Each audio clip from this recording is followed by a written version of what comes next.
Unfortunately, I wasn't here yesterday because we had a convention in Hyderabad and that's where I was. But fortunately, Yamini did brief me to some extent this morning. And it seems to me, if I'm going to do that step back, that there are at least two very interesting questions up in the air. One is, of course, the question which has just been enunciated, and which is that do the movements of transparency lead to accountability, or do the movements of accountability actually bring about any change in institutions? And that is the question that hopefully we'll try and focus on just now. But there is a second question which later on in the day will be focused on, and I think Yamini's already flagged it, but I just want to take it a little further to give the context, and that is that in the ultimate analysis, does this really make a difference? I mean, are we really saying that the state is actually a very benign instrument and all it needs is to have its hand held and led in the right direction, and therefore everything would be hunky-dory? Or is the conflict between power and accountability a fundamental conflict, which is not going to get resolved by what I very commonly call techno-managerial devices, and that therefore one has to understand it in a political context? And I think that is the issue that we hope we could discuss later today. Now, the reason I flag this is because I think there is a great link between these two issues, because of course if the movements of transparency and accountability are not making any impact on the state at all, then that whole question becomes a moot question. So we need to understand that, first of all, is there an impact on institutions and state? But even if there is this going to make any fundamental difference or not? Now, I was of course planning to come in any case this morning, and was looking forward to listening to Anjali, because I think her work in some senses, some of these decisions that I'm going to put across might not be considered bad, but at least from my perspective, they were bad decisions. And one of them was to privatize the water supply system in Delhi, which was a process where the World Bank and other institutions were involved, and then the groups used the Right to Information Act to pull out the documents and started asking questions which were uncomfortable questions. I'm not suggesting necessarily that there were any malefites, but there were questions which hadn't been properly understood or asked, and when the people who were going to be affected started asking these questions, the government didn't have the answers. And willy-nilly, of course, the thing was then shelved, if not scrapped. So that's another use of the Right to Information Act. Then curtailing wasteful public expenditure. This is my favorite, because it's not corruption which only gets people's vote. It's just using your own discretionary powers to do things which are outrageous. Recently, of course, there was this case which you might have read in the newspapers of the Chief Minister of Karnataka, where the RTI application brought out that he'd spent 1.5 crores of rupees in redoing his house after he shifted into it, with 35 lakhs spent just on his bedroom.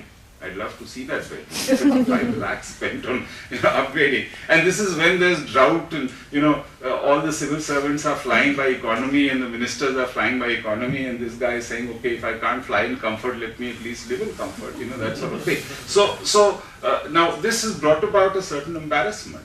But even equally interestingly, there was the judges case, and judges in India, as you probably know, are holy cows, and nobody can touch them. And somebody filed an RTI and asked that I want to know how much Supreme Court judges have spent in the last 2-3 years on their travel abroad.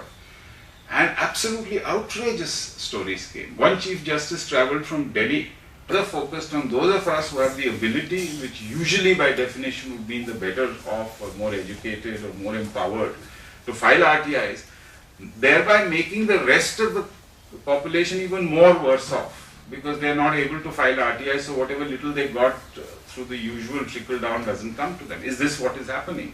Or are there actually changes going on in the institutions which are going to ensure that everybody tends to get better off?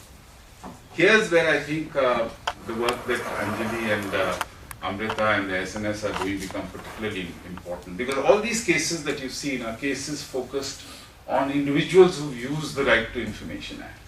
But the sort of work they're doing actually looks at it in the other way. What they did, among many other things, was that they started asking of members of the Legislative Assembly in Delhi and municipal councillors fundamental questions of how they perform their duties.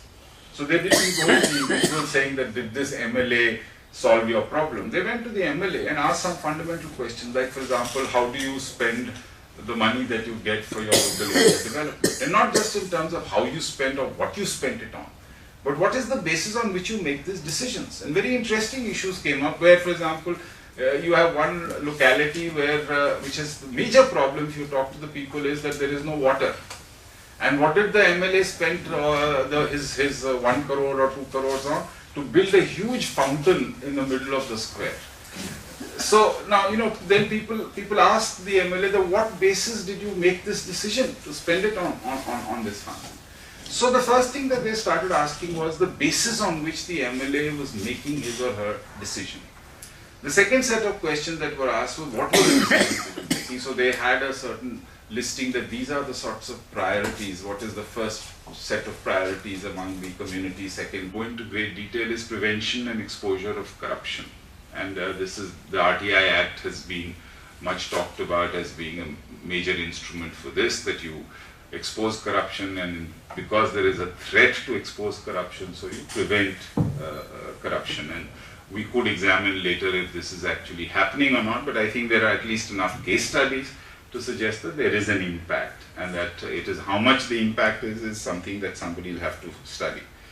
The third is preventing and exposing bad decisions of the government, which have nothing to do necessarily with corruption, but just bad or poor decisions, badly thought out decisions. Now in this room with a lot of donor representation, some of these decisions that I'm going to put across might not be considered bad, but at least from my perspective, they were bad decisions.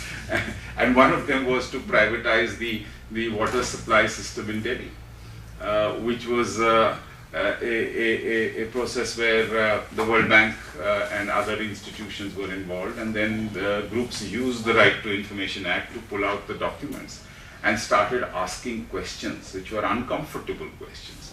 I'm not suggesting necessarily that there were any malafide, but there were questions which hadn't been properly understood or asked, and when the people who were going to be affected started asking these questions, the government didn't have the answers. And willy-nilly, of course, the thing was then shelved, if not scrapped. So that's another use of the Right to Information Act.